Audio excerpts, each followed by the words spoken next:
മറുവ ബൊട്ടിക്കിൻ്റെ പുതിയൊരു വീഡിയോയിലേക്ക് സ്വാഗതം. ഇന്ന് നമുക്ക് ടോപ്പും ലൈനിങ്ങും ഒരുമിച്ച് വെട്ടുന്നത് എങ്ങനെ എന്ന് നോക്കാം. അതിനായി തുണി 4 മടക്കി ഫോൾഡ് ചെയ്ത വശം നമ്മുടെ ഭാഗത്തായി ഇടുക. ഇതുപോലെ ചുളുക്കമൊന്നുമില്ലാതെ നന്നായി നിവർത്തിയിടുക. ഞാനിവിടെ ഇറക്കം 49 ഇഞ്ചാണ് എടുക്കുന്നത്. ലൈനിങ് നമുക്ക് 3 ഇഞ്ച് കുറച്ച് മതി. ഇനി നമുക്ക് neck, front neck 5.5, back neck 5, ഇറക്കം അടയാളപ്പെടുത്താം. വിഡ്ത്ത് 2.5 എടുക്കുന്നത്. യു നെക്കാണ് ഇവിടെ നമ്മൾ തയ്ക്കുന്നത്. ഇങ്ങനെ ഷേപ്പ് ചെയ്തെടുക്കാം.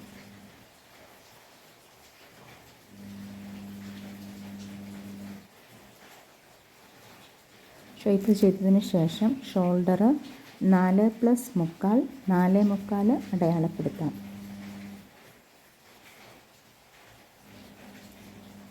ആം ഹോൾ 7 അടയാളപ്പെടുത്താം.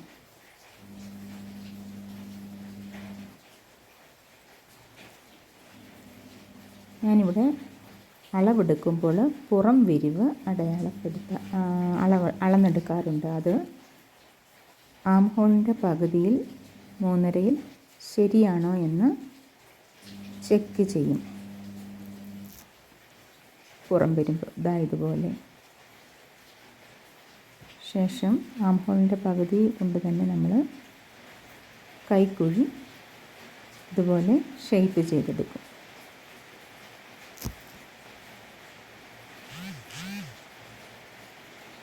ഇനി നമുക്ക് ചെസ്റ്റ്, വേസ്റ്റ്, ഹിപ്പ് അടയാളപ്പെടുത്താം.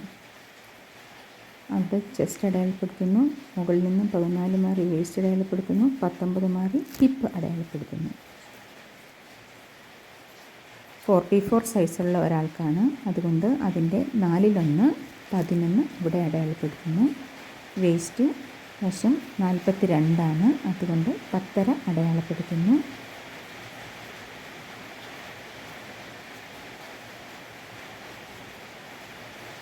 ഹിപ്പ് 46 ഇഞ്ചാണ്. അതിൻ്റെ 4/1 11.5 അടയാളപ്പെടുത്തി വരയ്ക്കുന്നു. ശേഷം നമുക്ക് സ്ലിറ്റ് അടയാളപ്പെടുത്താം. അതുപോലെ കൈക്കുഴിയുടെ അവിടുന്ന് 16 മാറി സ്ലിറ്റ് അടയാളപ്പെടുത്തുന്നു. ഇനി സ്ലിറ്റിൻ്റെ വിഡ്ത്ത് 13 അടയാളപ്പെടുത്തുന്നു. കുറച്ച് വണ്ണമുള്ള ആളായതുകൊണ്ട് ഇവിടെയൊക്കെ 13 സ്ലിറ്റ് വശം വേണം. തയ്ച്ച് വരുമ്പോൾ 1 ഇഞ്ച് കുറയില്ല. താഴ്വശം 13 നോക്കി ഷേപ്പ് ചെയ്യുന്നു.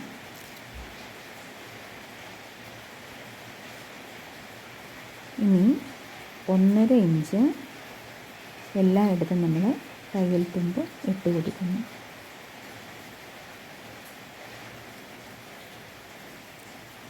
തയ്ച്ച് വരുമ്പോൾ സ്ലിറ്റ് വശം ഒരു 25 കാണും. സ്ലിറ്റിൻ്റെ അടിഭാഗം ഒരു 26 കാണണം. എങ്കിലേ കറക്റ്റായി കിട്ടുകയുള്ളൂ. ഇനി നമുക്കിത് വെട്ടി മാറ്റാം. ആദ്യം ബാക്ക് നെക്ക് ആണ് വെട്ടിയെടുക്കുന്നത്. 2 തുണിയും കൂടെ കൂട്ടി പിടിച്ച് നമുക്ക് ബാക്ക് നെക്ക് വെട്ടിയെടുക്കാം. ഷോൾഡർ, ആം ഹോൾ, അങ്ങനെ ബാക്കിയെല്ലാം നമുക്ക് ഇതുപോലെ വെട്ടിയെടുക്കാം. വെട്ടുമ്പോൾ താഴെയുള്ള തുണി മുകളിലുള്ള തുണി ഒന്നും തന്നെ തെന്നാതെ നമുക്ക് വെട്ടിയെടുക്കണം. അല്ലെങ്കിൽ സ്റ്റിച്ച് ചെയ്ത സമയത്ത് അത് ബുദ്ധിമുട്ടുണ്ടാവും. അളവ് വ്യത്യാസം വരും. അതുകൊണ്ട് തന്നെ വളരെ ശ്രദ്ധയോടുകൂടി നമുക്ക് ഇത് വെട്ടിയെടുക്കാൻ ശ്രദ്ധിക്കണം.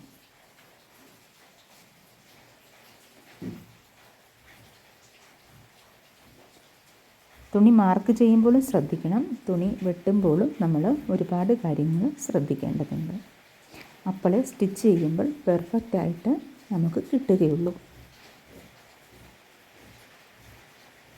ഇതുപോലെ നമ്മളിപ്പോൾ കട്ട് ചെയ്തു. ഇനി നമുക്ക് ഷോൾഡർ വിടിപ്പിക്കാം. ഈ അളവിൽ നിങ്ങൾ എല്ലാ കാര്യങ്ങളും കറക്റ്റ് ചെയ്യുകയാണെങ്കിൽ പെർഫെക്റ്റായിട്ട് കിട്ടും ടോപ്പ്. ഇനി നമുക്ക്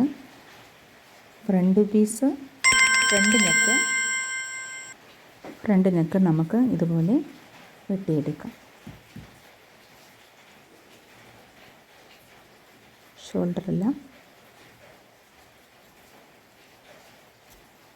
കട്ട് ചെയ്ത് മാറ്റാം. അതുപോലെ തന്നെ നമ്മൾ ഫ്രണ്ട് ലൈനിങ്ങിൻ്റെ ആം ഹോൾ വശം ഷേപ്പ് ചെയ്ത് വെട്ടിയെടുക്കുന്നുണ്ട്.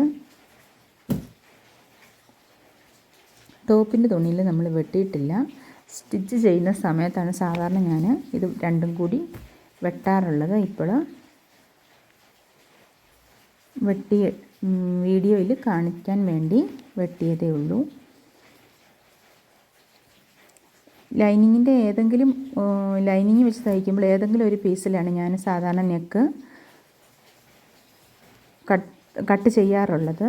അതിനുശേഷം സ്റ്റിച്ച് ചെയ്തതിന് ശേഷമാണ് അടുത്ത പീസിലൂടെ അറ്റാച്ച് ചെയ്തതിന് ശേഷം കട്ട് ചെയ്ത് മാറ്റുന്നത്.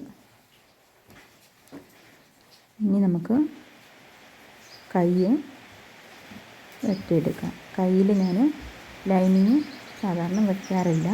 ഇതൊരു ഫുൾ സ്ലീവ് കൈയാണ്. അത്യാവശ്യം കട്ടിയുള്ള തുണിയാണ്, അതുകൊണ്ടാണ് ലൈനിങ് വെക്കാത്തത്. 24 ഇഞ്ച് ഇറക്കമാണ് ഇതിന് കൈക്ക്. 24 ഇഞ്ച് ഇറക്കം നമ്മൾ അടയാളപ്പെടുത്തുന്നു. ഇനി നമുക്ക് ഷേപ്പ് ചെയ്ത് കൈ വെട്ടിയെടുക്കാം. കൈ ഷേപ്പ് ചെയ്യുന്നതിന് നമ്മൾ ഇവിടെ നിന്നൊരു 3 ഇഞ്ച് മാറി താഴെ അടയാളപ്പെടുത്തുന്നു. എന്നിട്ട് ഷേപ്പ് ചെയ്യുമ്പോൾ നല്ല രീതിയിൽ കൈ ഷേപ്പിൽ കിട്ടും. ഇങ്ങനെ 3 ഇഞ്ച് ഇവിടെ നിന്ന് മാറി താഴത്തേക്ക് മാറിയിട്ട് നമ്മൾ ഷേപ്പ് ചെയ്യണം. ഇതുപോലെ കാണിക്കാനായിട്ട് ഇങ്ങനെ വരച്ചു എന്ന് മാത്രം. ഇനി നമുക്കിത് ഷേപ്പ് ചെയ്തിട്ട് കട്ട് ചെയ്തെടുക്കാം. കട്ട് ചെയ്തിട്ട് മെയിൻ തുണിയിൽ വെച്ച് നോക്കുമ്പോൾ കൈക്കുഴിയൊന്നും തികഞ്ഞില്ല എങ്കിൽ നമുക്ക് വേറൊരു പീസ് അറ്റാച്ച് ചെയ്ത് പിടിപ്പിക്കേണ്ടതുണ്ട്.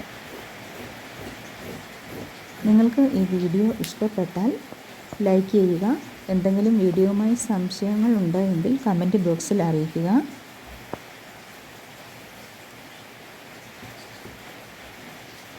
ഇതിൻ്റെ സ്റ്റിച്ചിങ് വീഡിയോ നമ്മൾ ഇടുന്നില്ല.